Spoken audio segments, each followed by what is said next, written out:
They sailed where no man should sail, across black waters colder than death itself. No fire, no shelter, no warmth but what they could carry in their bones. Yet somehow, they survived. How did the Vikings cross icy seas without heat, without freezing to death? We step into their world to uncover the brutal secrets that kept these warriors alive in the heart of winter.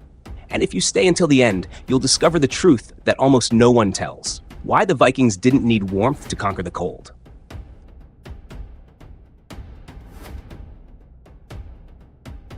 We think of warmth as life itself, of a fire crackling in a hearth, of a village lit by orange glow against a black northern sky.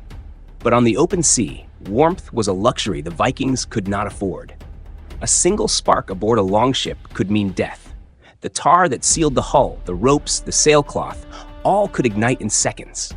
There were no chimneys, no vents, no safe place for smoke to escape. And with no space to move below deck, a fire would turn the ship into a coffin of flame. The Vikings knew this. Fire at sea was suicide. So when they pushed into the freezing black waters of the North Atlantic, when the winds howled and ice formed on the oars, they did so without the one thing every other people used to fight the cold. No braziers, no furnaces, no comfort. And yet they endured.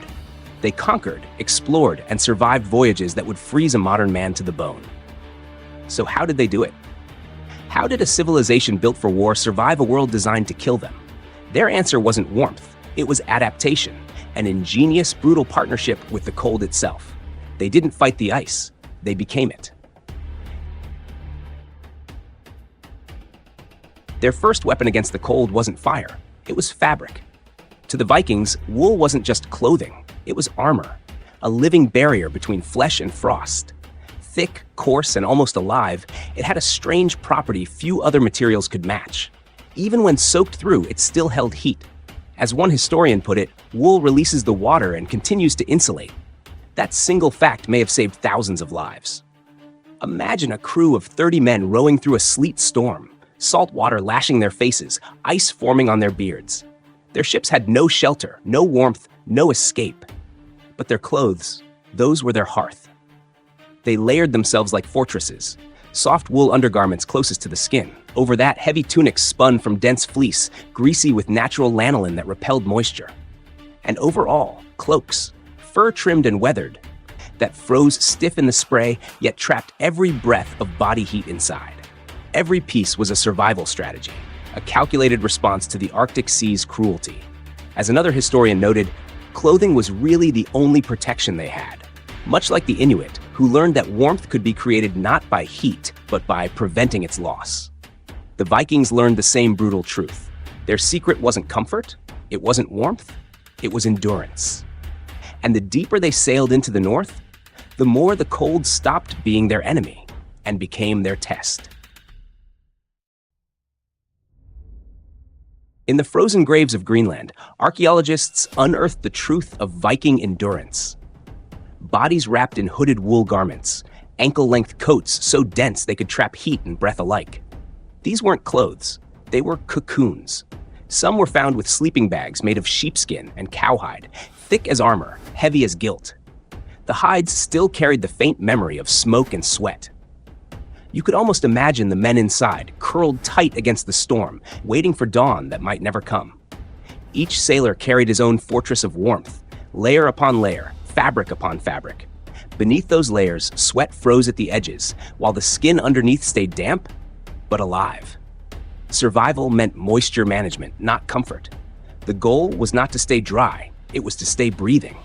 When night fell and the ship rocked beneath them, they slept like wolves, shoulder to shoulder. One man's breath became another's blanket. Their bodies formed a single living furnace against the cold void above. They didn't fight the cold, they surrendered to it, let it press against their bones and numb their pain, then simply refused to die. But a ship was no fortress. The sea laughed at their wool and hides. Even the thickest cloak could not silence the scream of the northern wind. So they built something else, something strange, something almost ingenious, a kind of shelter that wasn't meant to burn, but to breathe. Most imagine the sleek dragon-headed longships, open to the sea, all wind and water. But on the longest voyages, Vikings used another vessel, the Nar. Wider, deeper, built for trade, not conquest. It had space below deck for cargo and for survival.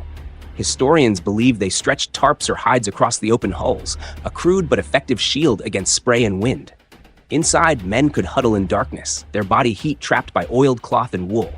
It wasn't comfort, it was containment, a pocket of breath in an ocean of ice. Still, even that couldn't last forever. The real battle was with time, and the longer they sailed, the colder it got. Movement was life. To stop rowing was to die. Each pull of the oar wasn't just propulsion, it was survival.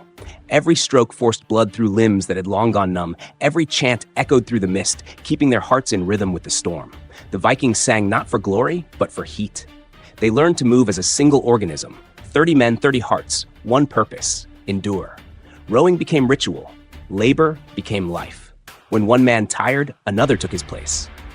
They rotated in shifts, never allowing their bodies to surrender to stillness. Because stillness was death, they discovered something primal.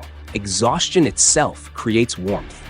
The ache in their shoulders, the burn in their lungs, these were not signs of weakness. They were signs of life. They did not rest easily. Sleep was a gamble, warmth a memory. They ate cold food, drank saltwater broth, and let the ice bite their faces until they stopped feeling it. These were not men of comfort. They were men who had made peace with pain, men who treated suffering like a familiar companion. And when even that failed them, when their bodies screamed for mercy and the sea grew too cruel, they turned to the land. They didn't always stay at sea. Sometimes survival meant surrender, pulling ashore to dry clothes, light fires, and breathe smoke again. On Iceland's coast, they found warmth from the earth itself, geothermal springs that steamed like the breath of the gods. For a few hours, frostbite thawed, bones stopped aching, men became human again, but the sea always called them back. Because warmth for them was not the destination, it was the enemy they could never hold. Sometimes the cold won. Sometimes the spray froze faster than it could be scraped away. In a storm, ice would cling to oars, sails, and skin. Men would hack at it with knives just to stay afloat. And when the sea rose up in fury, their only hope was endurance and the mercy of the gods they worshipped. Not every ship made it home. Not every body was found. The ocean took what it wanted. And yet, they kept sailing. Why? Because something deeper than warmth kept them alive. The Viking Age took place during what historians call the medieval warm period. The climate was milder, winters shorter, seas slightly less hostile. Not paradise, but enough to make the impossible barely possible. They lived at the knife's edge of the world, and the world itself, for a brief time, leaned in their favor. Still, this doesn't explain it all. The climate gave them a chance, but courage kept them alive. There was no secret furnace burning beneath the deck, no clever mechanism, no forgotten Viking invention. The truth is far harsher. The Vikings didn't heat their ships, they endured them.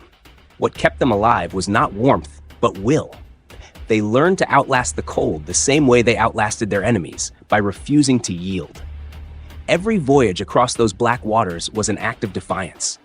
Their ships were built not for comfort, but for conquest. Long, narrow vessels of oak and iron, lined with men whose only insulation was wool, breath, and unbroken resolve.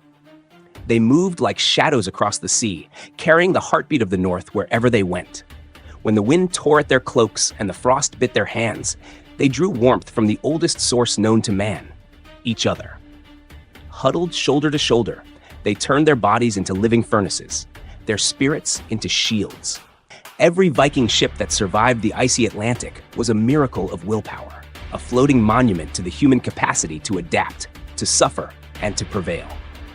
If you've been captivated so far, take a moment to like this video, subscribe, and turn on the notification bell. Because the stories told here aren't about glory. They're about grit, about the human spirit clawing its way through history's darkest storms.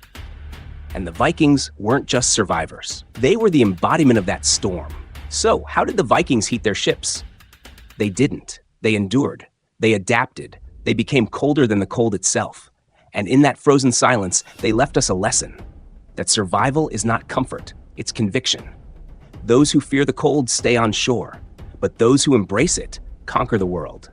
If you found this journey through Viking survival haunting and fascinating, like this video, subscribe, and turn on the bell, so you never miss another story of the shadows that built our world.